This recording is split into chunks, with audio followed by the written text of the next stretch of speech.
Okay. Let me take care of the music here because we don't have our staff together.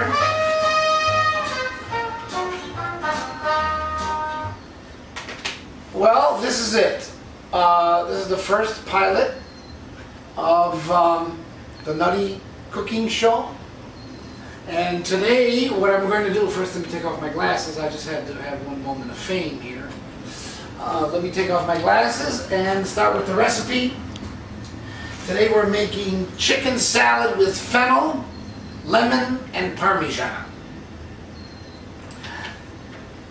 So we'll start with the bowl. And then here we have, if you can see it, here we have the fennel that's chopped up. Here we have the pine nuts. We have several types of onions here. Then we have basil. These are some of the basic ingredients. And then we have mayonnaise. I know you can't see through it, but it's mayonnaise. Then we have Parmesan, a must for Italian cooking. And we're going to begin. God help you. Okay. All right, now we will start with whisking the mayonnaise. So we drop the mayonnaise into the bowl, although I don't think you can see that. You see, that's the problem. But start with, how's it going so far? We have a non-talking camera woman. But anyway, then we have lemon juice, which I forgot, but anyway, here it is. I forgot lemon goes into this too. So I think we throw it all together, I hope. My credibility just went down to 0, but anyway. Alright. And then all I did was grate the lemon peel. Forgot to add lemon onto the recipe, but anyway, lemon goes into it. And then I think we squeeze it. Well, even though it shoots all over. Dropped it in the bowl, but anyway. I'm ready to do the Julia Childs where I just kick the ingredient that fell up. Falls off the table. Alright, anyway. Here's the lemon. Oh, that's terrible. And then we have in a large bowl until smooth. Parmesan. Add the Parmesan. And then we just whisk it. Doesn't seem to be whisking. No, it whisks. There we go. Did we forget anything here? Stir in the chicken, the fennel, and the red onions, and the basil. Alright, so here we are whisking it. As they said. It's okay. Actually, pretty good. And then we have to throw the fennel in there. I'm doing it with my hands, better than my feet. Then we also add the onions. We add the basil. And then we add the pine nuts. Can you see that? Can you see me here? Can you see me?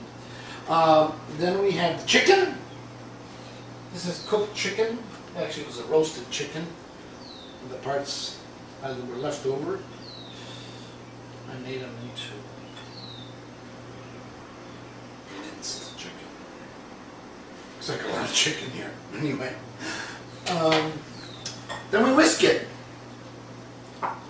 I feel it's going to be a short show, but anyway, nevertheless. Alright. We're in need of liquid. I don't know why liquid's missing. Where did the liquid go? I guess we're a little low on liquid. But I guess that's part of the recipe. Oops, there goes the floor. Start to tell a story. Yeah. What stories do you want to hear? I have a lot of stories. I'm at a loss for stories. What do you do? Do you remember any? You can talk. It's allowed. The union allows it. Okay. Alright, here's the chicken. Stories. You looking for a story? Yeah. Well, I think the best thing to do here is to get a little glass of wine. I think that'll start the story.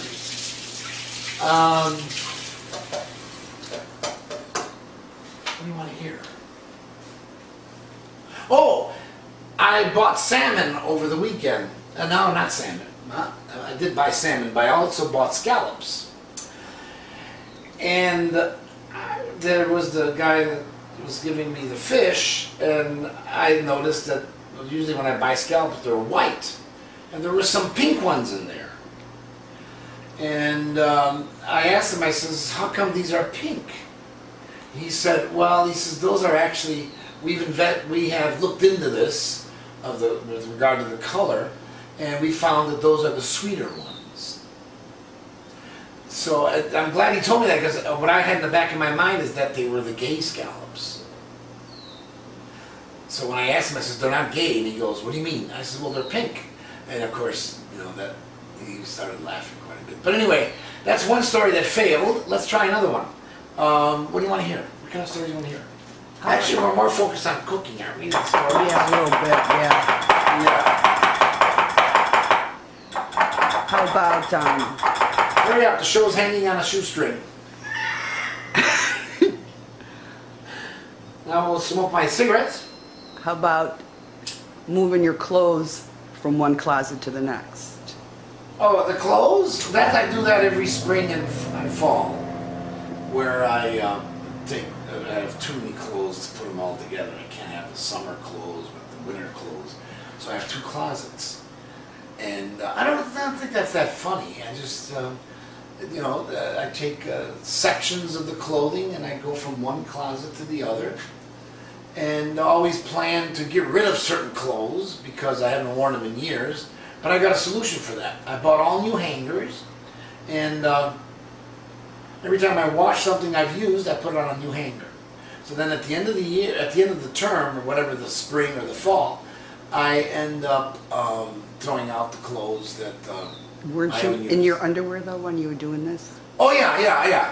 Oh yeah. That usually, see, I know it's going to be a lot of work, and because you got to haul all these, you know, all these clothes hangers with clothes on them. They're really heavy. So I'm usually in my underwear.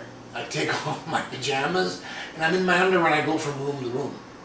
I mean, that's a scene that should be, that I suppose it could be funny. But you know, and then some of them fall, and then some of those hangers sort of hit my chest, and they hurt me there too. So I mean, it's a very dangerous job. But nevertheless, I do it. The problem is, one day I had somebody ringing the doorbell. I was in my underwear with all these clothes, so I figured there's not enough time, because by the time I find the robe and everything, they're going to be gone. And so what I did was I went to the door, but had the clothes covering me like this.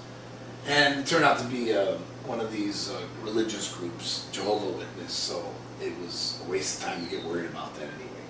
But I'm sure he was looking at me trying to figure out what I was doing. So anyway, here we have the recipe, even though it is all inside this stirrer. I don't know why it got in there, but it's perfectly in there. Maybe it doesn't want to be eaten. But anyway, and this is it. This is the chicken salad. Now it takes someone to taste it, so I'm going to taste it. You want to taste it? No thanks. Why? Can't be that bad. Mmm, delicious. No, but actually very good. Linda, you should cut for a while now. I got to think of something. We're back again after doing some brainstorming of what to do next. First of all, I think I need a cigarette, even though I don't really smoke that much, right? But if you notice, these cigarettes are different from the usual man cigarettes. I mean, Marlboro is what I used to smoke, but now it's well, it's Virginia Slims, and it's the purse pack. I don't know why they had to give it the name purse pack, but they're real thin little cigarettes, so I feel like I'm smoking less, you know. But the problem is I can't smoke them anywhere, because somebody sees me pull out a little cigarette like this, they're wondering about, you know, what, it comes across as odd. Now the interesting thing is when I go to the store, I go stop at one of these 7-Eleven stores, and I go in there, and I asked the guy for the purse pack Virginia Slims, and the first time I went in there, actually the third time I went there, he was staring at me, so I felt like I had to explain it. You know, what is a guy buying these cigarettes for? So I told him it's for my wife. Because I remember the last time I went, I said Virginia Slims, the purple, and then he says, which one? And he wasn't sure which one. It was like a new guy there. And then I turned around to see there's people standing behind me, so I tried to whisper, purse pack. So and the guy, it was hard of hearing. It was an older guy, and so he said, what? I said, God, what the heck? I said, purse pack. And he goes, what? I said, purse pack, for crying out loud, you've already destroyed my manhood, but okay. So then we move on to who am I? Where am I from? The people at work think I'm from some other planet at times, but really I'm from Chicago, a little Italian neighborhood, Italian American. My dad was a tavern owner and served food. Actually, the food was about 50% of the business. He had a pizzeria for a while. I remember crowds there, and I was like 12 or 13 trying to manage these crowds. Were unbelievable because everybody wanted to come meet my dad's Louis Pizza.